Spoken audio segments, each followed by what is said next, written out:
tujuanku adalah K-pop idol gitu. Aku nggak pernah sebenarnya. Deg-degan ya, akhirnya pokoknya campur aduk ini gini. Perjalanan ini bukan sesuatu yang gampang karena kamu bolak-balik gagal berapa kali di New York, sempat mau nyerah, sempat mungkin secara fisik capek, secara mental juga capek, tapi ternyata tidak ada yang tidak mungkin gitu ya.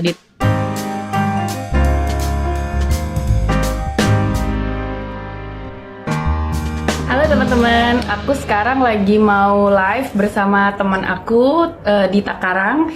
Sebentar lagi aku akan nungguin dia masuk ke live aku dan request join live aku. Teman-teman silahkan taruh beberapa pertanyaan yang mau ditanyain ke Dita. Nanti aku tanyain. Sementara waktu aku cek dulu ya, Dita udah siap belum nih? Hai Dita, apa kabar? Apa kabar? Oh my god. Yang masih full makeup. Kamu lagi ngapain nih Dita? Lagi di mana? Aku baru banget nyampe balik ke studio habis dari Inkigayo namanya, music broadcasting. Oh gitu, kamu lagi free, Iya. jadi kamu udah ada waktu nih buat aku nih ngobrol-ngobrol sama aku. Iya dong, pasti dong. Pinjam Jadi sebentar pasti ya Ditanya. Oh, Kamu jadi sekarang lagi jadwalnya lagi mau ngapain aja hari ini? Ini tengah-tengah lagi jadwal apa nih? Abis ini mau ngapain lagi? habis ini nanti ada fitting, terus habis fitting masih latihan. Kan aku tiap hari kan ke music broadcasting. Anyway, selamat Idul Fitri. Maaf lahir batin, selamat Idul Fitri Malam lahir batin. semuanya. Juga yang merayakan. Heeh. Kamu jadi lebaran nggak pulang ya Dit ya? Enggak dong. Ini lagi high season. Kan baru banget. Lagi high season ya? Kan karena kita baru aja keluar, jadi kayak sebisa mungkin biar dapet banyak exposure kan. Jadi kita muterin. Jadi jadwalnya lagi padat banget. Lumayan.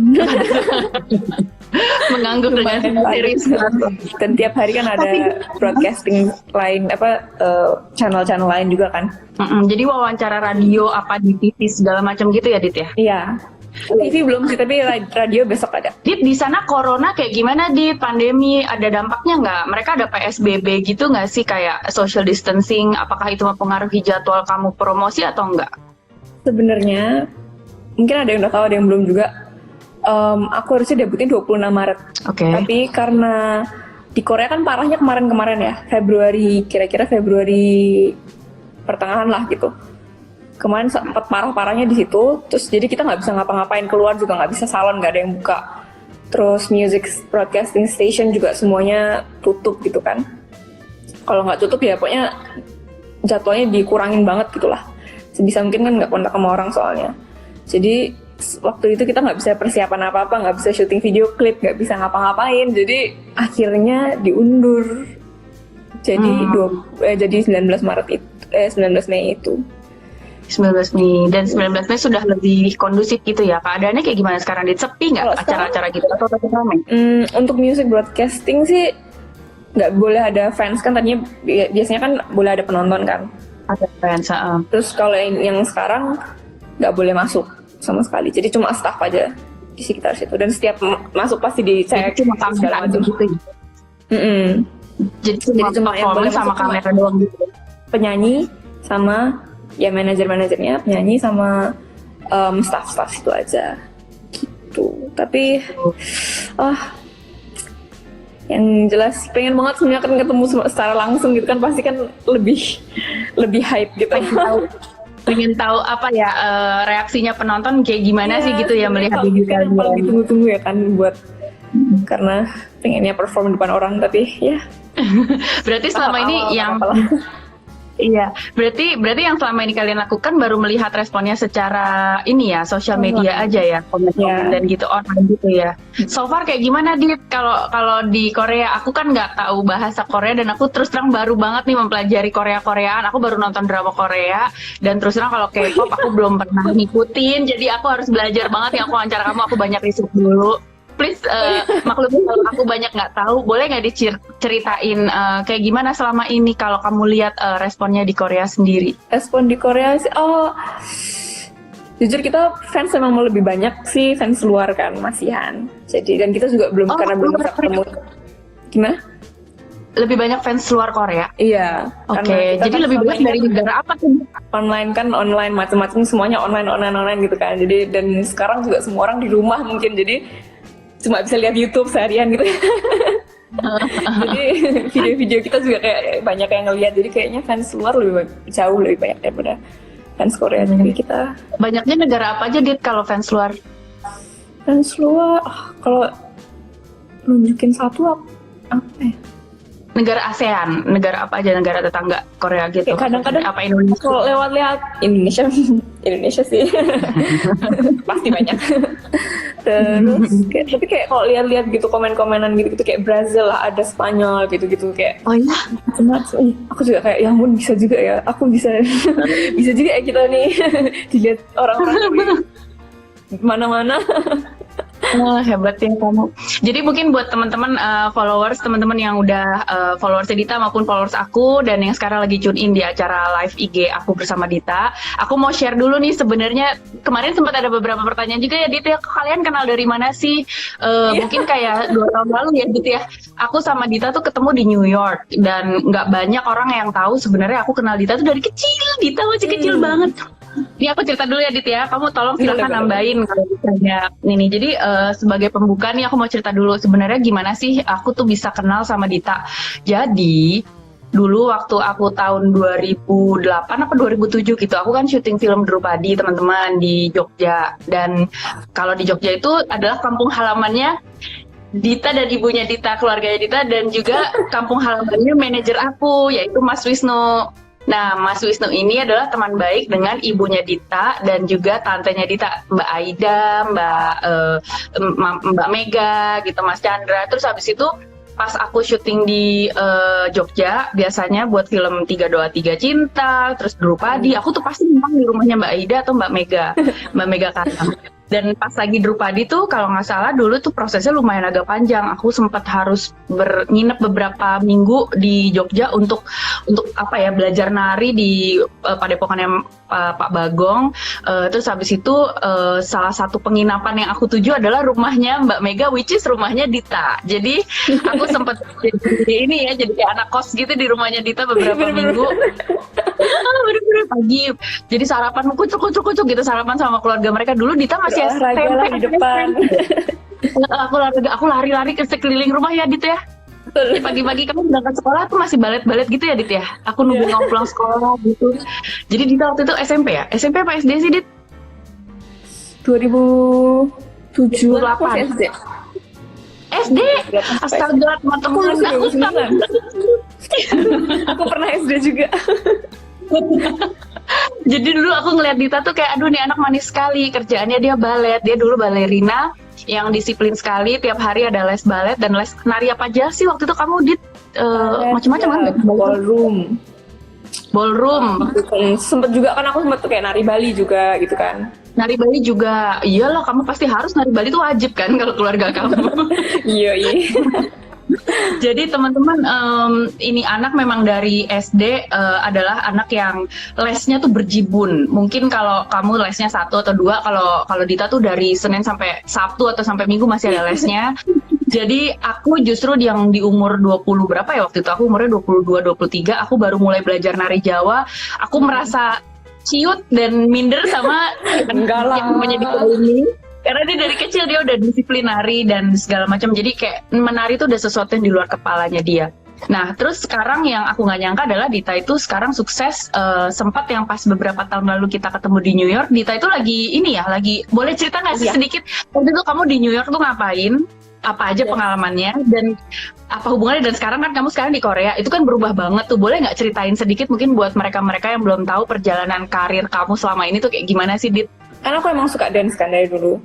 Nggak kepikiran kayak... Dulu memang cita-citanya itu, Dit. Mungkin boleh diceritain dulu tuh. Awalnya dulunya kamu maunya kemana tuh, Dit? Mulai kepikiran kayak, wah kayaknya I have to do this for the rest of my life gitu kan. Itu mungkin kira-kira SMA. Karena SMA kan harus kuliah kan. Jadi kan aku harus decide gitu, aku maunya apa gitu kan. Jadi SMA itu aku mulai mikir kayaknya dance, bukan cuma dance sih, tapi kayak apa ya, performing gitu. Performing in general tau, kayak setiap aku perform tuh kayak ada adrenaline rush gitu kan ya, tapi yang aku seneng banget gitu loh, yang kayak nggak bisa diganti nama apapun. Jadi kayak habis turun panggung tuh kayak rasanya tuh kayak the best feeling ever gitu kan. Jadi kayak wah kayak natural high gitu. Kayaknya kayak I want to do this for the rest of my life gitu, kayak for my career lah paling nggak gitu. Itu SMA. Terus? Tapi dari SD aku emang udah suka kayak balet gitu-gitu kan, ikut, dan aku yang minta gitu loh sama mama, kayak aku yang minta sama mama sama Aji sama orang tua aku gitu, kayak boleh nggak les ini, boleh nggak les ini gitu kan.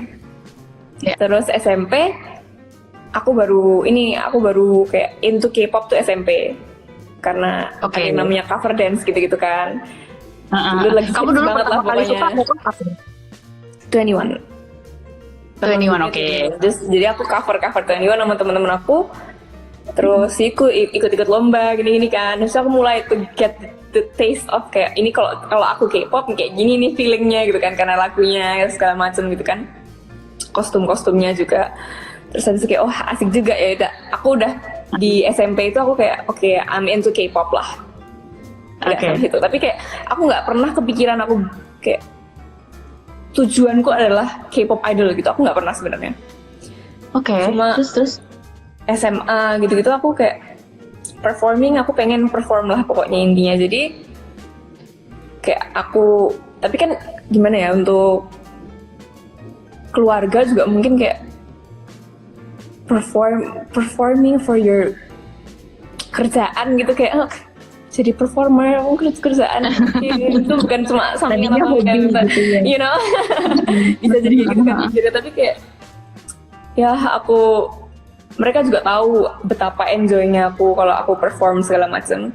Jadi aku kayak aku harus ngomong nih. Aku ini this is my life gitu kan. Jadi kayak aku harus ngomong. Kayak this is what I want and I can take responsibility gitu loh. Kayak aku mau take responsibility untuk apa ya? Untuk to have this gitu loh. Untuk jadi performer gitu. Jadi bener-bener aku ngobrol sama orang tua akhirnya, dan nggak cuma itu juga, kayak aku nyari lah pokoknya gimana caranya biar bisa dapat beasiswa lah, apalah pokoknya gimana caranya biar lancar lah jalannya biar dibolehin gitu kan. Jadi sempat ke arah Broadway dulu apa gimana tuh jadinya? Gimana? Jadi sempat mengarahkan fokus ke Broadway dulu apa gimana tuh, to be a performer gitu?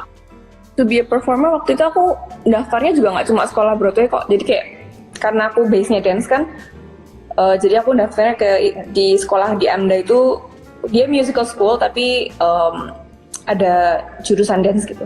Jadi dance theater namanya. Jadi kamu ke AMDA dulu? AMDA jurusan. Aku ada beberapa sekolah, tapi yang emang aku yang paling pengen AMDA kan. Jadi waktu itu keterima aku langsung. Jadi AMDA tuh berapa tahun kemarin tuh waktu itu? 2 tahun. Konservatori program memang 2 tahun. Jadi lulus konservatori program. Mungkin teman-teman yang belum tahu AMDA tuh apa sih, belum familiar. Kalau di dunia, di Amerika sih AMDA tuh kayak udah paling prestigious ya. Kamu kalau lulus dari AMDA tuh biasanya udah langsung pasti bisa kepake di industri, di Broadway maupun di industri film pun gitu ya. Dan itu kamu wajib dapat film Broadway acting gitu, sama nyanyi juga ya. Dapat sih, tapi walaupun karena dia musical school, jadi walaupun aku jurusannya dance, tetap dikasih kayak acting class, musical theater class, atau singing class gitu-gitu tetap dikasih, walaupun kita dance majors gitu. Asik juga sih, bisa nyicip gitu kan, kayak acting kayak gini gitu, nyanyi kayak gini. Aku juga tadinya nggak bisa, belum pernah kan aku kelas acting atau kelas apa gitu, kayak wah gini ya rasanya acting. Terus, kamu boleh cerita sedikit nggak pas di New York tuh kayak gimana sih persaingannya sama yang lain? Teman-temannya tuh gampang nggak sih nyari teman-teman, atau lumayan kayak bersaing banget sampai jadi susah cari teman apa gimana? Nyari teman, aku sebenarnya aku kan bukan tipe yang apa ya, kayak mulai ngomong duluan gitu kan, bukan tipe seperti itu ya. Jadi waktu pertama kali di New York juga aku kayak udah nggak kenal siapa-siapa, tapi kan aku nggak mungkin juga aku hidup sendirian terus kan. Jadi waktu itu juga makanya aku bilang daripada nyari apartemen atau apa, mendingan di dorm, karena kalau di dorm kan pasti ada teman-teman tuh yang dari kelas gitu kan, jadi bisa main bareng-bareng gitu kan, kayak berangkat bareng gitu. Ya dari kayak gitu-gitu aja sih untuk nyari temennya. Tapi kalau persaingan ini nih, yang persaingan setelah aku lulus kan udah mulai audisi tuh. Persaingannya ketat banget. Yang kayak aku, wah, dari semua role di dunia ini kok aku nggak ada yang dapet ya gitu. sampai kadang kayak aku udah audisi berkali-kali kok nggak ada yang dapet gitu, kayak lolos round 2, dari round 2 nggak dapet lagi. Terus habis itu kayak daftar yang ini, daftar Disney, daftar cruise, daftar segala, semuanya aku daftarin. Cruise juga kamu daftar ya? Waktu itu aku Jadi waktu itu kamu daftarnya ke musical, kayak Broadway musicals gitu kan? Kamu ngambil peran-peran yang penari gitu? Jadi kayak apa ya? Aku merasa kayak lebih linked apa aja kalau aku dengan resume yang aku punya di AMDA gitu kan, lebih apa ya? Lebih cocok kalau aku nge-apply ke situ-situ kan. Betul. Jadi aku apply ke semuanya yang kayak Broadway based gitu, musical based. Jadi tapi jadi kayak jadi yang kayak main karakternya gitu, atau yang kayak semua basically part of it aja gitu, apa gimana?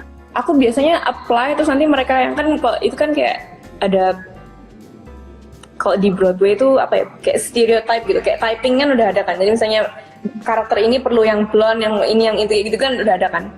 Jadi ya aku karena aku apply aja, terus nanti mereka yang kayak oke, kamu di apply buat ini, kamu yang buat ini, kamu buat ini gitu. Tapi kalau untuk di musical kok, walaupun aku lulusan sekolah musical gitu kan, teman-temanku juga kayak semua, aku udah mikir teman-temanku juga ya dance keren-keren semuanya, kok juga kayak ada ya, walaupun banyak juga yang udah masuk ya, tapi kayak banyak juga ya yang nggak dapet gitu. Padahal bagus-bagus gitu ya. Jadi aku juga kayak nggak gampang emang. Emang di dunia ini Emang gak gampang. Jadi kamu udah sempat ngejalanin di New York, sempat hampir mengadu nasib di dalam industri Broadway musical di New York gitu. Terus abis itu apa sih yang membuat kamu akhirnya jadi ganti haluan ke musik K-pop, dan akhirnya kamu ke Korea ya? Boleh diceritain nggak sih itu gimana sih? Terus kemarin juga banyak yang nanya ke aku, kamu kok bisa jadi nyanyi dalam bahasa Korea? Maksudnya itu kan satu barrier yang untuk nembusnya mungkin kan susah banget. Nah, prosesnya itu gimana? Apakah kamu emang udah nyicil belajar bahasa Korea dari sebelum kamu pindah? Apa dari SMP itu kamu udah les bahasa Korea? Atau gimana sih? Boleh ceritain nggak sih? Jadi dari apa nih? Pindah haluan. Dari New York. Di New York kan karena aku tahu aku suka K-pop. Jadi walaupun aku itu di masa-masa juga dimana aku audisi terus, tapi aku nggak pernah keterima gitu kan. Ya ada sih kayak keterima, tapi kayak project-project kecil yang kayak project-project apa ya, individual gitu loh, yang kayak orang bikin apa namanya, project dance apa kecil-kecilan gitulah. Iya. Yang project-project kayak gitu emang sih ada, kayak adalah yang dapat gitu beberapa kali. Tapi kayak it's not my main goal kan. Jadi aku rasanya kayak aku masih pengen ini, it's not the kind of like, kayak aku nggak pengen yang kecil-kecil kayak gitu terus gitu kan. Aku pengen yang kayak kayak apalah, perform in like a big stage gitu kan. Jadi aku waktu itu juga apa ya namanya, kayak slump atau apa ya, kayak stres gitulah, kayak kok nggak bisa terus ya gitu, kayak kenapa nggak ada yang nyangkut ya gitu. Dan di saat itu aku kayak karena aku tahu aku suka K-pop, jadi aku daftar kayak kelas-kelas K-pop dance gitu di dance studios di New York. Di New York. Terus di situ ada audisi ini, ada audisi macam-macamnya, ada audisi macam-macam, ada audisi. Band kamu ini bukan? Band kamu ini bukan? Audisi company. Oh oke. Audisi company gitu. Jadi kayak yang ada audisi company gede, yang namanya Big Three itu ada. Terus aku udah pernah ikut juga, tapi nggak lolos. Terus habis itu di dance studio ini ada audisi bulanan gitu. Audisi kayak company ini, tapi kayak company-nya lebih kecil-kecil gitu loh. Lebih baru-baru, kecil-kecil gitu company-nya. Jadi kayak lumayan lah kayak gratis ini gitu kan. Jadi take the chance gitu. Kayak nggak ada salahnya kalau karena aku enroll di dance studio ini, aku bisa ikut gitu. Jadi ikutlah aku audisi itu. Terus di antara semuanya si Fine ini bilang kalau interested, tapi setelah itu nggak ada kabar sebenarnya, nggak ada kabar. Okay. So aku kayak tapi kan mereka interested kan, udah bilang interested nih.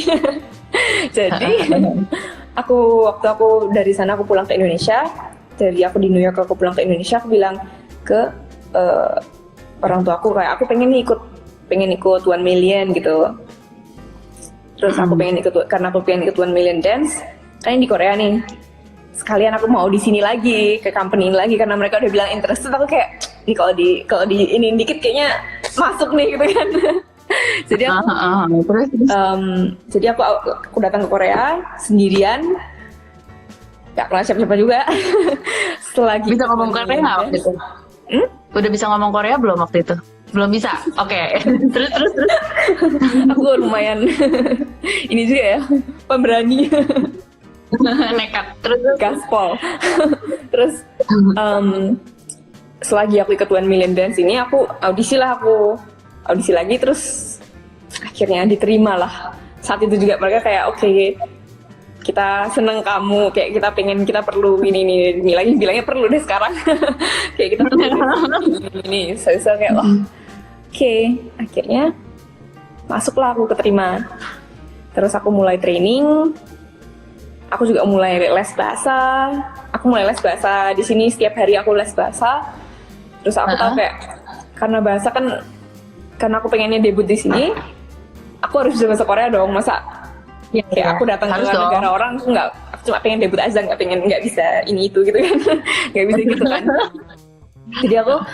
Jadi aku kayak oke, aku les bahasa, dan aku kayak tiap hari bener-bener aku kayak take notes. Aku beneran nonton drama tapi kayak beneran itu kerja. Kadang-kadang kayak tak balikin kayak oke, 10 detik berikutnya sebelumnya tadi ngomong apa dia. Kayak kalau aku nonton drama tuh bener-bener kayak oke, sekarang nggak pakai caption bahasa Inggris, pakai caption bahasa Korea. So, oke, sekarang nggak pakai caption. Jadi beneran buat belajar gitu. Jadi tapi itu berapa lama prosesnya kamu belajar itu?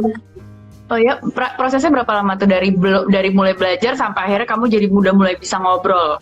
Sampai aku bisa ngobrol mungkin kayak 5-6 bulan gitu, sampai aku bisa beneran aku mengucapkan apa yang aku pengen gitu, nggak cuma kayak halo atau terima kasih gitu.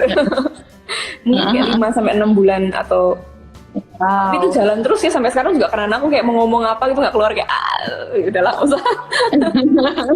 Sampai sekarang jadi kayak gitu sebenarnya. Lesnya tuh bener-bener kayak orang seharian gitu atau cuma berapa jam sehari gitu? Terus banyak kan kamu tapi belajar tiap hari. Oke, 1 jam sehari tapi kamu belajar sendiri gitu? Yang sama guru pakai buku itu 1 jam setiap hari. Tapi setelah itu kan aku kan latihan juga nih sama teman-teman, sama guru-guru, sama staff, semua kan harus ketemu dan harus ngomong kan. Jadi aku di situ aku paling banyak belajar bahasa sebenarnya waktu ngomong atau ngobrol sama member atau ngobrol sama staff gitu-gitu. Dan kalau di sini kan bahasa tuh ada tingkatannya gitu kan. Kalau aku ngomong sama memberku, sama kalau aku ngomong sama senior gitu, kayak kerumunan gitu, kalau maju gitu ya. Beda lagi kan. Itu ngopol gitu ya. Gitu, tapi nonton drama itu juga aku kayak for learning purposes gitu. Terus ini ada yang nanya nih, jadi kamu selama belajar Korea tuh baru jadi trainee di Vine ini kan? Ada yang nanya, kamu berarti jadi trainee di Vine ini berapa lama kalau dihitung-hitung sampai sekarang udah debut nih, dari sebelumnya tuh sampai debut tuh berapa lama? Berarti hampir 2 tahun kira-kira. Ntar Juli, ntar 2 tahun. 1 tahun. Dan itu proses yang normal apa lumayan ngebut tuh? Lumayan ngebut banget atau memang rata-rata segituan? Rata-rata segitu sih, kayak yang normalnya ya. Tapi di member-memberku juga ada yang udah 7 tahun, ada yang udah 4 tahun gitu-gitu. Jadi oh gitu. Jadi yang lain ada yang udah malah lebih lama dari kamu, tapi belum dimasukin ke dalam grup gitu. Jauh lebih lama daripada aku ada. Wah, terus kemarin juga mereka juga kayak ini udah sebagus ini, kurang apa sih mereka sebenarnya gitu kan. Jadi aku rasa kayak ada yang kayak bagus banget sih member-memberku. Ada yang nanya kemarin, Dit, kalau di Korea kan orang-orangnya kan lumayan agak senioritas juga gitu kan ya, Dit ya?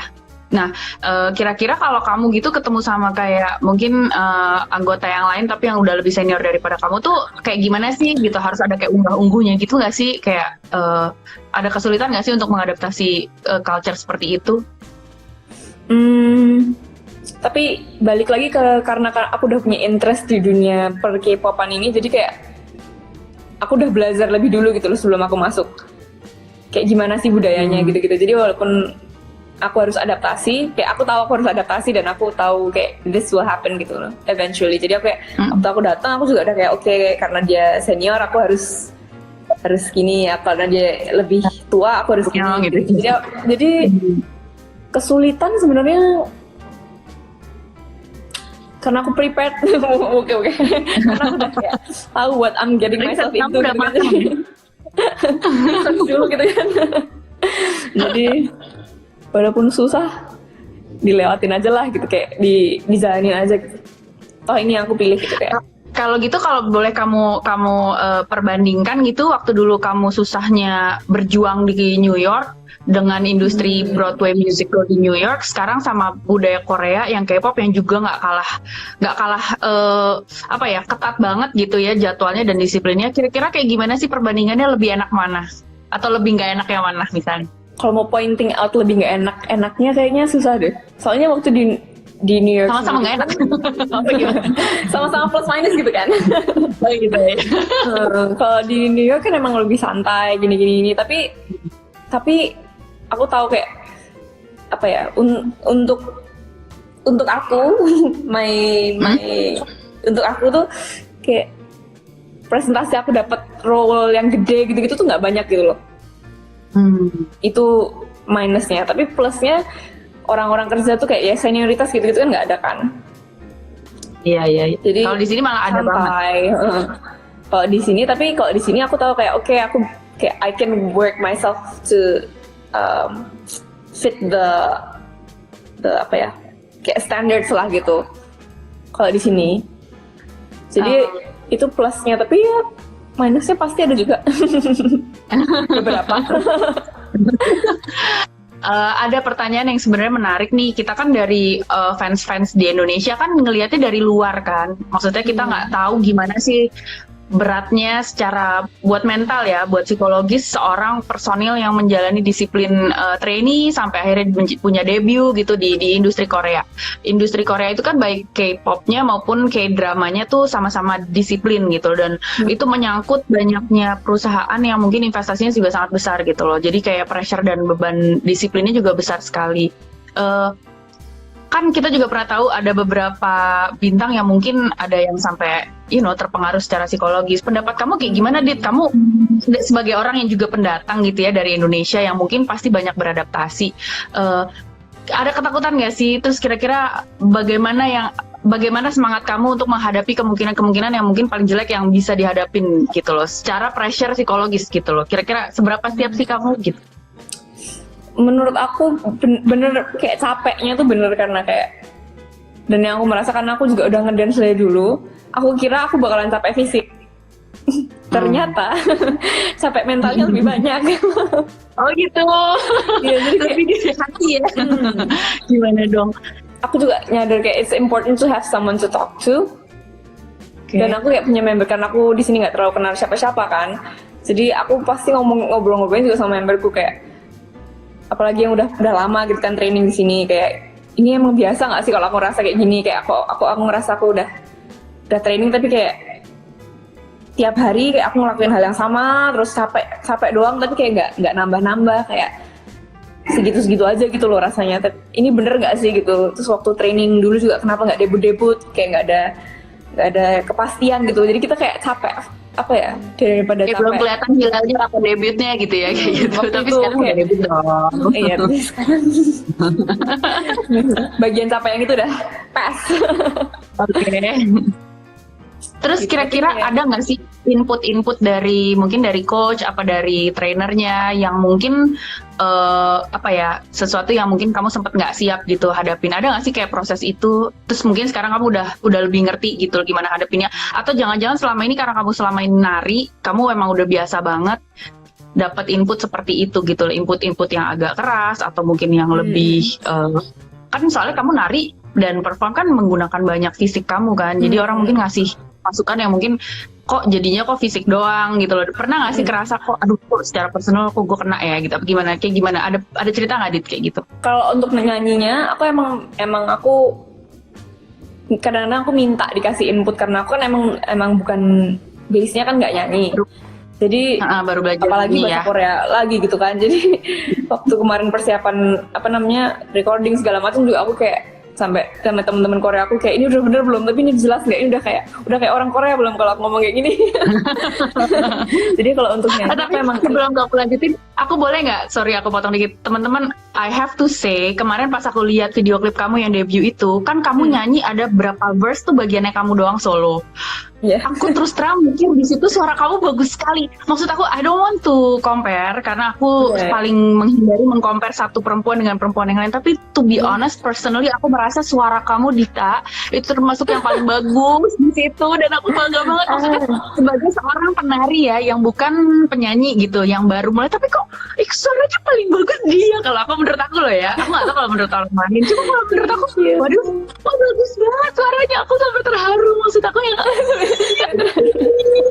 wah ini ada katanya ada Kak Jerome katanya ikut komen. Waduh, Kak Jerome jangan-jangan fansnya ini juga nih.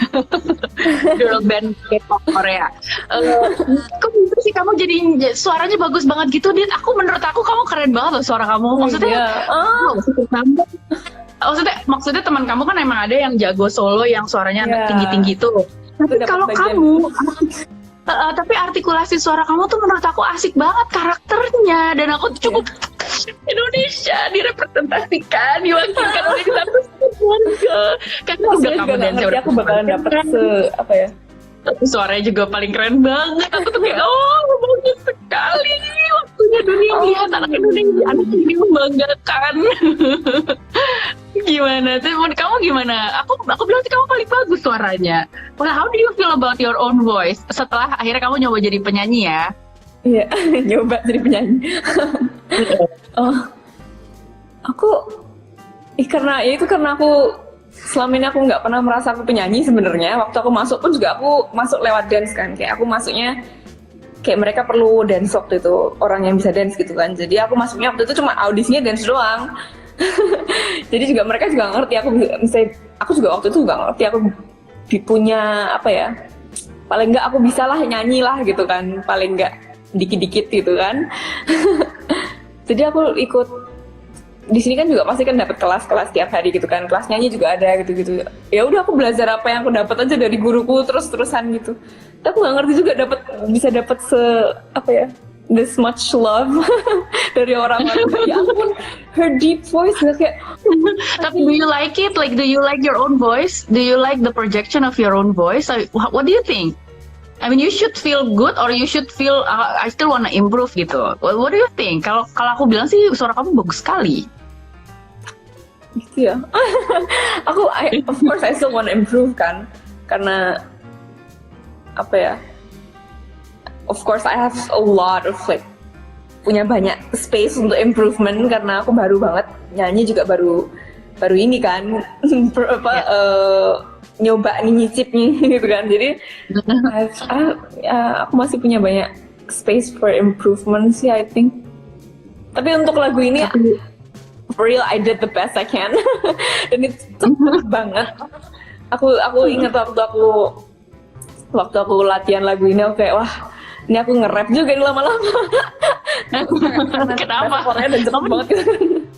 Oh iya sih, soalnya itunya udah bahasa Korea tuh habis itu ngomongnya cepet banget gitu ya. Part yang itu emang lumayan kayak cepet banget gitu. Iya. Bagian verse itu. Dit, ada yang nanya nih, apa benar Dit kalau katanya di Korea itu agak-agak ada problem rasisme? Aku tahu ini pertanyaan yang agak sulit gitu loh. Kalau emang iya, terus masa gue mau cerita gitu kan maksud gue. Tapi ini pasti banyak yang penasaran. Emang iya nggak sih gitu loh? Seberapa kita dibedain nggak sih sebagai orang yang bukan orang Korea untuk bisa kerja di situ gitu loh? Seberapa besar kamu harus memaklumi perbedaan itu apa gimana? Sejauh ini sih karena aku di sini. Di company ini aku belum pernah merasakan hal itu sebenarnya ya sejujurnya. Kamu nggak ngerasa dibedakan sama sekali? Malah mereka yang bilang kayak like they like my tan skin and like just keep it that way and like aku juga merasa selama ini kayak yang dibilang orang kayak apa gitu, jadi aku juga nggak terlalu ngerti. Selama ini aku ngeliat orang-orang yang kayak kalau aku ke music broadcasting station semuanya juga kayak mereka semua biasa-biasa, kayak nggak terlalu melihat sih untuk personal dia untuk aku, tapi aku nggak ngerti karena aku mungkin belum keluar lebih jauh lagi, aku juga nggak ngerti ya. Tapi mungkin selama kamu bisa ngomong bahasa Korea, ya mungkin selama kamu bisa ngomong bahasa Korea, kamu jadi merasa nggak punya problem untuk berkomunikasi ataupun mengemukakan pendapat kali ya. Jadi kalaupun ada disegugum, kamu juga bisa argumen dengan baik karena kamu juga udah menguasai bahasa mereka dengan baik gitu kali ya. Mungkin jadi gitu, kuncinya bahasa, teman-teman. Kali ya. Aku juga karena aku mau beraktivitas di Korea, aku sebisa mungkin aku show them that I'm really interested in this culture and everything. Aku merasa kayak mereka juga nggak mungkin hate me for loving their culture juga gitu. Iya. Oke, Dit, aku perlu nanya, ini pertanyaan yang pasti banyak orang penasaran. Aku juga baru tahu dan baru banyak belajar, ternyata kamu bukan orang Indonesia pertama yang pernah mencoba di industri K-pop kan? Ternyata kamu orang Indonesia kedua. Tapi the first girl band ya. Yes. Kamu bisa cerita banyak nggak tentang si orang Indonesia yang pertama yang waktu itu kalau nggak salah dia boy band ya, boy K-pop band gitu. Kalau aku juga kamu kenal nggak sama dia? Terus kamu pernah ngobrol nggak sama dia? Terus pernah mungkin bertukar pengalaman atau info apa enggak? Apa gimana kira-kira? Sebenarnya aku belum pernah. Pengen reach out kayak hey Indonesia bound gitu kan. Pengen sebenarnya, tapi belum ada waktu. Kasih bocoran dong gitu ya. Kayak gimana sih? Tapi belum ada kesempatan ketemu. Kalau misalnya ada waktu mungkin. Kalau lihat juga mungkin. Tapi belum ada waktu untuk. Jadi personalnya aku belum kenal sama dia, tapi I think he doing like something in this field too. Jadi mungkin masih juga bekerja di industri yang sama gitu ya. Oke. Aku mulai mau membacakan beberapa pertanyaan yang dari kemarin tuh sempat udah udah dikumpulin, tapi katanya dari tadi udah ada banyak yang request nih, Dita. Sebelum aku mulai jawabin pertanyaan, ada yang request kamu ngomong bahasa Korea, kedua kamu ngomong bahasa Jawa. Ini banyak yang kangen nih, mungkin teman-teman di Jogja dulu masih inget gak bahasa Jawa? Kalau bahasa Indonesia dari tadi udah ngobrol sama aku bahasa Indonesia dong ya. Mungkin kamu boleh nggak cerita tentang pengalaman kamu di sini pakai bahasa Jawa kamu, terus habis itu cerita juga ke mungkin fans-fans yang dari Spanyol yang nggak bisa bahasa Korea dan nggak bisa bahasa Jawa dan nggak bisa bahasa Indonesia, mungkin dalam bahasa Inggris. Kemudian terakhir mungkin say something kepada fans-fans Indonesia dalam bahasa Korea. Nah, enak kan ngerjain Dita? Aku seneng. Wah, jadi dari mana itu tadi? Dari bahasa Bali mungkin, bahasa Bali inget nggak? Kalau bahasa Bali bisa bahasanya Aji. Nggak inget. Tadi kalau manggil bapaknya Aji manggilnya ya. Aji, masih sampai sekarang manggilnya Aji. Tapi sebenarnya ada cerita lucu waktu aku bikin iklan buat one of the music stations gitu kan, ada music stations, aplikasi music station gitu kan. Aku bikin iklan bikin video, aku nggak bisa monitor kan suara gue apa. Terus waktu keluar aku tonton, waduh medok banget nih. Aku sampai kaget banget. Kayak ya ampun, video nyanyi Korea kok bisa medok, gimana caranya? Bukan nyanyi Korea, itu kayak aku bikin video promotion pakai bahasa Indonesia. Oh. Terus aku karena aku nggak bisa monitor, jadi kayak ya udah selesai, oke, cut, udah kita balik gitu kan. Terus waktu keluar beberapa hari yang lalu, aku kaget banget, wah aku sorry kayak gitu. Lucu banget sih. That's why we still love you. Dimulai dari bahasa Jawa. Cerita tentang pengalaman rasanya kayak gimana sih? Oh ya, ada yang nanya jadwalnya dibatasin nggak? Mungkin kamu bisa cerita apakah jadwalnya dibatasi sehari-hari dengan bahasa Jawa Jogja? Oh my god. Anggap aja aku teman SD-mu apa teman les baletmu dulu di Jogja, jadi kamu cerita ke aku bahasa sehari-hari Jogja. pakai bahasa Jawanya boleh sedikit aja nggak? Boleh. Sedikit aja. Ayo dong ngomong aja apa kayak gitu. Saiki wes debut karo kanca-kancaku ning Secret Number. Piye perasaane? Piye perasaane? Mu yo seneng, mau campur aduk mau seneng yo, heeh. Deg-degan yo, heeh. Akeh lah pokoknya campur aduk ning kene, ning kene. Campur aduk iki. Aduh lucu banget sih gemes. You are still Dita yang aku tahu dari zaman dulu. Oke, sekarang mau cerita apa sama mungkin fans-fans yang berbahasa Inggris, mungkin yang fans dari Brazil atau dari Spanyol, nggak tahu ya, mungkin ada yang nonton kamu sekarang, mau ngomong apa kira-kira tentang debut kamu ini? Atau mungkin teman-teman New York kamu yang dulu kenal kamu yang mungkin ikut karir kamu, apa kabar sama gitu dong. Hi everyone. Now I've debuted with Secret Number, and I know it's like we have like tight schedule, so we can't like always talk to you guys, but we really want to. So that's why we always like keep you guys updated with everything. And I hope to see you all soon, like in person, as soon as possible. And yeah, just keep streaming our videos, our contents, and like our music videos, and just keep updated with our stuff. And we'll see you guys soon.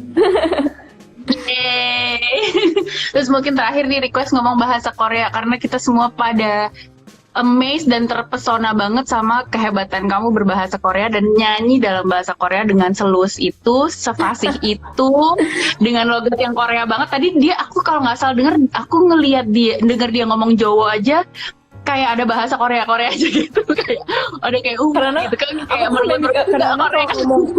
ngomong bahasa Inggris atau ngomong bahasa Indonesia gitu, karena kayak nggak keluar gitu, karena mau ngomong apa tuh nggak keluar gitu loh. Karena kebanyakan, karena setiap hari kan ngomong bahasa Korea, jadi kayak otaknya lagi error gitu loh, karena kayak memproses sound gitu. Word not sound, terus kayak keluar cuma bahasa Korea. Oke. Kayak tapi kamu kalau wawancara gitu berarti di sana bahasa Korea atau bahasa Inggris jawabnya? Kalau wawancara sama orang Korea sama musik broadcasting Korea pakai bahasa Korea. Pakai bahasa Korea. Wow, sudah selancar itu. Boleh dong dibagi ke kita. Anggap aja salah satu media Korea yang bagaimana Oni Dita perasaannya telah menjadi salah satu bagian dari sebuah band K-pop yang memiliki debut, dan kamu bukan orang Korea ya. Gimana rasanya kerja di Korea sebagai orang yang bukan dari Korea? 네, 안녕하세요. 리타입니다. 저는 첫 데뷔한 인도네시아 걸그룹 멤버인데요. 너무 기쁘고 너무 떨리지만 또 설레고, 그래서 앞으로 무슨 좋은 일 더 많았으면 좋겠고, 우리 시크릿 넘버 많이 사랑해주시고 많이 응원해주세요. 감사합니다. Aku terharu. ngomong apa ya? Tadi aku ngomong apa? Aku terharu sekali adik aku ini. Astaga, teman-teman lagi nonton drama Korea kan? Aku udah kayak aku lagi drama. Kayak serasa nonton drama Korea enggak? Ya emang kamu punya waktu untuk nonton drama Korea? Emang bukan jadwal kamu padat banget ya? Ini semenjak aku debut aku belum nonton. Aku kan nonton The World of the Married Couple kan. Itu yang 2 episode terakhir tak tunggu-tunggu pengen nonton, tapi kayak aduh kapan, tidur aja nggak sempet. Jadi belum sempet. Kemarin kan aku kan ngobrol-ngobrol, aku kan WhatsAppan sama kakakmu ya kan, terus habis itu aku halo-halo sama mamahmu Mbak Mega. Jadi teman-teman, Mbak Mega ini kan produksi tegel kunci yang aku suka banget. Jadi di rumahku dulu pas aku bangun, aku pesen sama Mbak Mega, aku pengen pesen tegel kunci, dan Mbak Mega bilang katanya gila, jadwalnya Dita itu gila gitu. Jadi mereka kan pasti kan cuma dengar dari kamu kan. Boleh nggak sih cerita ke kita sedikit aja tentang jadwal kamu sehari itu kayak apa sih? Misalnya bangun pagi jam berapa? Terus ngapain? Terus sampai kamu tidur tuh ngapain aja urutannya? Boleh cerita nggak ke kita? Kalau tidur. Pagi nih bangun jam berapa? Pagi bangun jam 3. Jam 3 pagi. Jam 3 pagi. Jam 3 ngapain? Pagi bangun. ke salon. Sahur. Sahur. Salon. Salon. Make up. Salon. Itu tiap Iya. hari, tiap hari. Selama aku debut nih tiap hari jam 3 atau jam 4 gitu. Besok sih jam 4, jadi bisa tidur dikit. Oke. Ke salon tuh berapa lama? Itu makeup sama rambut. Makeup sama rambut. Kan kita berlima, jadi gantian gitu yang make upin sama yang ini rambut kan gantian. Jadi Salonnya jam di 3, mana? Selalu di tempat yang sama atau di kantor? tempat yang Apa di Selalu di tempat Oke. dekat sini tapi. Salonnya dekat sini. Oke. Jam 3 bangun, terus mandi Aku lah, juga ini kasih siap-siap. sama orang salonnya. Tiap Iya, hari sebenarnya baunya kayak kita datang kita kayak halo gitu, mereka juga kayak datang kayak halo. Masih apa gitu. Terus mandi di situ. Apa udah mandi terus makeup di situ? Bangun terus habis aku mandi dulu segala macam, siap-siap, terus aku ke salon, make up, hairdo, terus biasanya 3 jaman gitu make up hairdo untuk berlima kan. Terus habis itu aku ke music broadcasting building itu, which is biasanya 1 jaman karena nggak di daerah sini kan, semua music broadcasting station gitu semuanya di daerah 1 jaman dari sini gitu. Jadi aku ke sana, terus habis itu di sana standby dulu, biasanya standby lah, terus cek inilah lah dibetul-betulin lah make upnya, kostum segala macam, benerin ini itu. Terus habis itu aku ini juga tergantung kita dapetnya jam berapa. Kadang-kadang pre-recording, kadang-kadang enggak gitu kan. Kalau biasanya kan karena kita baru debut kan pengen ada set-setnya tuh yang cantik-cantikan di belakang itu kayak backgroundnya Oh, iya, kan. iya. Biar bisa ditulisnya sekian number gitu. Jadi Ada yang bilang jam 3 ke salon kayak mau mantenan ya, kayak mau akad katanya gitu jam 3 udah. Kayak kamu pakai manten ini katanya. setiap hari tapi Digondeng jam 5 pagi. Tapi makeup jam 3 itu sampai malam gitu, Dit. Seharian gitu. seharian Ya sampai ampun, itu kulit berarti kuat juga ya, nafas gimana tuh? Terus. terus habis kadang-kadang ada pre-recording, kadang-kadang enggak. Terus kita pokoknya seharian itu di situ di building itu, dan kita harus stay di situ sampai ditayangin, sampai endingnya itu kan ada kan yang kayak di chart itu 1, 2, 3, 4, 5 yang juara 1 siapa gitu kan, kita harus di situ sampai ending. Jadi kita nunggu Itu kira-kira lah udah jam berapa tuh? Itu beda-beda sebenarnya. Yang kayak hari ini tadi selesai jam 5 kayaknya, endingnya jam 5. Oke. Jam 5. Kamu Jadi sekarang lagi jam berapa sih? sekarang hampir jam 7. Jam 6.05. Oh, oke. Selesai jam 5. Terus ending, terus aku balik lagi ke studio. Terus karena besoknya kan kita harus perform lagi, jadi latihan gitu-gitu juga ada. Jadi aku balik, terus aku dikasih break makan. Terus kadang-kadang ada fitting buat kostum besoknya. Ya fitting lah, makan segala macam sampai jam 7-an. Terus dari jam 7 sampai jam 11 atau jam 12 latihan buat besoknya. Oh gitu. Nah, Jadi latihannya tuh malam. Karena kalau nggak wow. mau nggak ada waktu lagi buat latihan kan, tapi harus latihan. Iya. Jadi sampai rumah tuh kira-kira jam 12-an gitu. Jam 12-an. Tidur berarti jam 1. Hapus makeup segala macam jam 1. Biasanya sih aku datang pertama kali aku nyampe studio, aku hapus makeup dulu. Kayak tadi. Oh, udah aku udah Biasanya temen-temen langsung pada kabur semuanya ke dorm, langsung kayak cuci muka gitu. Oh gitu. Jadi bawa penghapus makeup tuh kemana-mana. Tuh seharian gitu ya. Banyak yang nanya nih, Dit, kok kenapa sih orang di sana kok kalau misalnya di kamera kelihatan bersih banget mukanya, kayak nggak ada jerawat sedikit pun. Padahal kalau kamu cerita makeupnya dari jam 3 pagi sampai mungkin jam 3 sore, jam 5 sore. Itu gimana sih bisa memaintain itu? Terus kan kalau aku gitu sih aku udah apa udaranya, apa airnya, apa ada sesuatu trik tertentu, ada trik perawatan apa ya? Apa mungkin serum tertentu atau masker tertentu yang bikin kita jadi terhindar dari jerawat dan komedo, apa-apa? Kayak iklan deh. Terhindar dari jerawat dan komedo. Yang jelas sih aku pokoknya kalau bersihin yang bersih, terus kayak pakai face wipes pertama, habis pakai face wipe masih pakai oil, itu pun kadang-kadang masih ada yang kayak masih ada juga ternyata gitu kan. Terus jadi berkali-kali gitu ya. Face oil, habis face oil facial wash biasa, kayak cuci muka biasa. Habis cuci muka pakai toner, terus lotion, terus pakai mask. Masker tuh harus ya? Kalau di sini kayaknya tapi kayak dianggap biasa gitu loh setiap hari pakai masker kalau sama teman-temanku gitu, karena kita udah kayak rutinitas setiap hari gitu kan. Pulang hapus ini mata, terus tidur gitu kan. Oh gitu. Jadi tidurnya selalu pakai masker. Pakai masker kayak 20 menitan gitu, terus habis itu pokoknya lepas langsung, selalu di tempat sampah di sini pokoknya lepas langsung tidur. Oh gitu, saya harus mencobanya. Ayo teman-teman, kita mencoba. Mulai malam ini kita lakukan. Kali aja ada perubahan ya kan. Oke. Nah, jadi jadwalnya udah jelas banget. Pokoknya bener-bener padat banget ya. Kita juga makasih banget kamu udah nyediain waktu. Tadi ada yang nanya apa ya? Lupa. Banyak banget, men. Bentar ya. Jadi, mohon kamu bersabar. Kamu masih ada waktu kan? Kamu harus kelar jam berapa nih? Enggak, belum. Masih ada waktu. Belum, masih ada waktu berapa menit lagi kira-kira? 팀장님, 저 피팅 있어요? 아니면 뭐 있어요? 수업 있어요. 수업 몇 시에요? 7시요. 7시요? 네. jam 7 ada kelas. Aku tuh gak tahu ngomong bahasa Korea, aku tuh bangga sekali. Aku tuh sangat senang Indonesia di representasi karena kamu anak pintar yang sangat jago ini. Oh ya, ada yang nanya, kamu pernah punya kekhawatiran sendiri nggak sih dengan klausul kontrak agensi di Korea?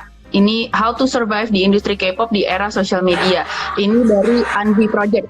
Silakan dijawab. Karena semuanya di sini standar kontrak, kayaknya sama semua deh. Hampir semuanya sama untuk singer. Jadi aku sebelum aku masuk, read everything carefully and kayak I know what I'm getting myself into. So aku nggak pernah merasa kayak takut atau gimana, karena ya yang tertera akan terjadi gitu kan. Jadi aku kayak nggak pernah ada kayak kekhawatiran apa gitu sih. Berarti kamu di kontraknya masih berapa lama ya ke depannya? Masih lama. Pokoknya masih lama. Panjang ya urusannya. Oke. Terus abis itu ada Keseki. Aku nggak tahu nih jawabnya gimana. Pernah kepikiran buat nyerah nggak sih Mbak Dita? Pada saat berat banget gitu. Waktu aku di New York, kayak aku bilang dulu, waktu di New York juga pengen nyerah karena nggak ada yang dapat semua role, nggak ada yang dapat gitu kan. Waktu itu pengen nyerah. Terus setelah aku nyampe sini, beberapa kali juga aku kayak ya itu karena aku nggak merasa udah ini segini aja nih, kayaknya my skill segini aja nih gitu. Waktu itu juga aku sering beberapa kali pengen kayak ini salah jalan apa ya gitu itu beberapa kali banget, tapi sering banget. Jadi tapi aku ngobrol, akhirnya aku juga ngobrol sama teman-temanku juga, gimana sih kamu caranya, gimana yang udah 7 tahun, yang udah 5 tahun gitu kayak kamu hebat banget kok bisa gitu, gimana, kayak ya ngobrol lah, saling sharing gitu. Terus aku juga kayak bener juga sih, endingnya tuh aku yang milih ini, aku kayak this is my responsibility, this is what I want, I know kalau nggak ini kalau misalnya besok aku disuruh kasih pilihan lagi, kayak I will choose the same thing. It's nggak ada gunanya aku sekarang kayak nyerah, ntar kalau aku nyesel malahan kalau aku harus ngerjain yang lain, kayak wah dulu kalau aku nggak nyerah gimana ya gitu. Aku really know what you want. Sih. This is what I want. So aku sangat bangga sama kamu. Nah, aku juga sempet sebel banget, Dit. Aku tuh denger ada beberapa netizen tuh komentarnya kesannya, ya iyalah Dita Karang bisa berhasil di Korea sana. Dia kan di Jogja itu anak orang kaya gitu loh. Orang tuanya pengusaha. Tentu saja dia bisa gampang banget dia lah pasti mencapai mimpi ke New York, ke Broadway, terus habis itu sekarang ke Korea. Kesannya kok kayak mereka ngomongnya gampang banget ya, Dita. Aku tuh gimana ya, Dita? Mungkin kamu bisa nggak menceritakan dari kata-katamu sendiri. Padahal dari tadi aja kamu nyeritain ke aku udah jelas banget aku menangkap bahwa perjalanan ini bukan sesuatu yang gampang, karena kamu bolak-balik gagal berapa kali di New York, sempat mau nyerah, sempat mungkin secara fisik capek, secara mental juga capek, tapi ternyata tidak ada yang tidak mungkin gitu ya, Dit. Bisa nggak sih kamu jelasin lagi, atau apa yang mau kamu sampaikan kepada orang-orang yang beranggapan bahwa mimpi itu cuma bisa dicapai oleh orang-orang yang privilege, orang-orang yang berangkat dari latar belakang keluarga yang well off seperti kamu misalnya, apakah kamu seberapa besar sih kamu benefit dari latar belakang keluarga kamu untuk masalah pencapaian cita-cita kamu ini ya? Aku sih nggak pernah merasa kayak aku karena punya duit pengen ini gitu kan.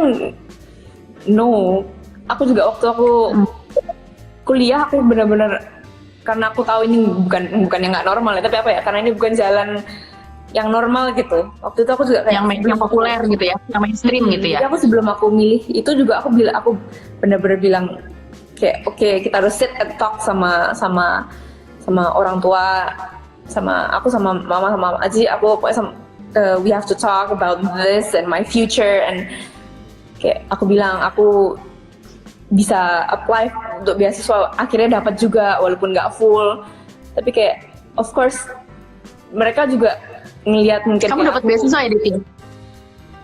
Berapa persen Dit? Itu lumayan banget dong, kamu meringankan beban orang tuamu. Jadi orang tua kamu nggak bisa ngomel-ngomel karena kamu dapat beasiswa. Itu juga. Kalau boleh tahu orang tua kamu tuh waktu itu pengennya kamu mau ngambil apa sih Dit? Walaupun mereka tahu kamu suka nari ya, tapi sebenarnya yang mereka bayangkan tuh kamu ngambil apa sebaiknya gitu loh. Kalau kamu kan tetap kekeh nari dan performing gitu ya. Aku nggak ngerti juga sih, mereka pengennya aku ngapain, cuma aku pokoknya bilang gue pengennya ini. Aku sempat daftar juga coba yang kayak performing arts management. Oke. Jadi lebih di manajemen juga. Mau daftar itu, tapi akunya sebenarnya itu bukan aku mau, tapi waktu itu juga dari orang tua kayak itu tuh bagus tuh, jadi kayaknya mungkin kan itu lebih mau agak di sana manajemen gitu ya kayaknya ya. Bukan karena itu mungkin agak lebih normal dan promising gitu, jadi mungkin itu yang waktu itu mereka mungkin kayak itu aja atau gimana gitu. Tapi akunya kekeh sih. Oke. Terus apa sih sejauh apa sih emang kamu terbantu dengan latar belakang keluarga kamu yang seperti itu? Emangnya kamu banyak dibantu secara finansial? Maksudnya kan orang tuh banyak mikir ya iyalah gampang gitu. Padahal kan kamu juga usaha sendiri kan, lebih banyak kan kamu ceker-ceker nyari duit sendiri kan daripada kamu di support sama orang tua kamu kan. Maksudnya secara uang jajan dan uang saku gitu kan juga. Rasain dari orang tua tuh support mental menurutku, bukan it's not financial, karena di sini juga aku bilang sama company I wanna live by myself, jadi aku kayak semuanya dari aku, dari orang tua, pokoknya aku nggak nerima apa-apa semenjak aku datang ke sini gitu. Jadi aku kayak kalau dibilang aku financially kayak dibantu untuk ini juga kayaknya it's not right. Gak ya? No. Gak fair banget. Gak fair. Let's not judge orang yang sukses. Iyalah dia sukses karena dia privilege. Salah besar. Ini semua hard work dan kegigihan mental ya. Oke, aku tahu kamu kayaknya udah banyak yang ngingetin nih. Bentar lagi kamu udah ada latihan ya jam 7 ya. Ini bentar lagi mau jam 7 ya. Dua pertanyaan lagi. Terakhir, kamu paling deket sama anggota band kamu siapa? Boleh nggak kamu ceritain tentang teman-teman kamu? Itu dulu sih. Sebisa aku lupa. Ya udah itu dulu aja. Oh iya, sama udah ada panggilan buat fandomnya nggak? Apa buat fansnya udah ada sebutannya nggak? Fandomnya belum ada. Itu yang pertama, fandomnya belum ada, maaf. Tapi kalian bisa terus kasih ide-ide, boleh kasih terus ide-idenya ke company. Tapi untuk members, kayak semuanya kita semua deket sih. Jadi kayak nggak ada yang paling deket gitu nggak ada sih. Apalagi karena aku kan datang terus aku kayak pengen belajar, pengen punya temen gitu, karena aku nggak punya temen lain gitu kan. Temen-temenku cuma member doang kan, jadi aku kayak semuanya aku deketin satu-satu gitu. Terus tapi mungkin kayak sama Denise aku karena satu kamar deket, sama sini juga karena bisa bahasa Inggris kan sama-sama, jadi kadang-kadang kayak kalau lagi stres kayak bisa ngomong bahasa Korea yang kayak lebih dalam gitu, aku ngomongin bahasa Inggris sama mereka gitu. Quality talk lah ya. We are so glad that you have somebody to talk to. Walaupun kamu di sana tantangannya besar sekali dan berat sekali yang kamu lakukan hari-hari, tapi you have a family of your own at least. Thank you. Thank you udah ngasih waktu juga. Diingetin jam 7, ditanya jangan sampai telat kelas. Iya, tenang aja, nggak bakal dimarahin.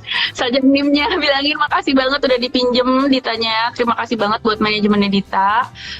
Teman-teman kalau memang ada pertanyaan, Nanti mungkin bisa di DM aja kali ya, aku akan save IG live ini. Thank you banget Dita.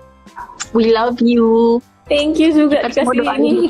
dikasih waktu aku buat ada di sini. Kita semua bangga sama kamu Dita, kita semua doain kamu. Jangan ngerasa sendirian karena kita semua di Indonesia semua ngedoain kamu, and we are so proud of you. Indonesia aku selalu merasa bersyukur aku punya orang-orang ini. Aku udah mau nangis kayaknya lepas anak pergi. I love you, sampai ketemu ya. Kalau aku main-main ke Seoul nanti kita ketemu, mudah-mudahan ada waktunya ya. Kalau nggak jadwalnya heboh banget. Bye bye Dita.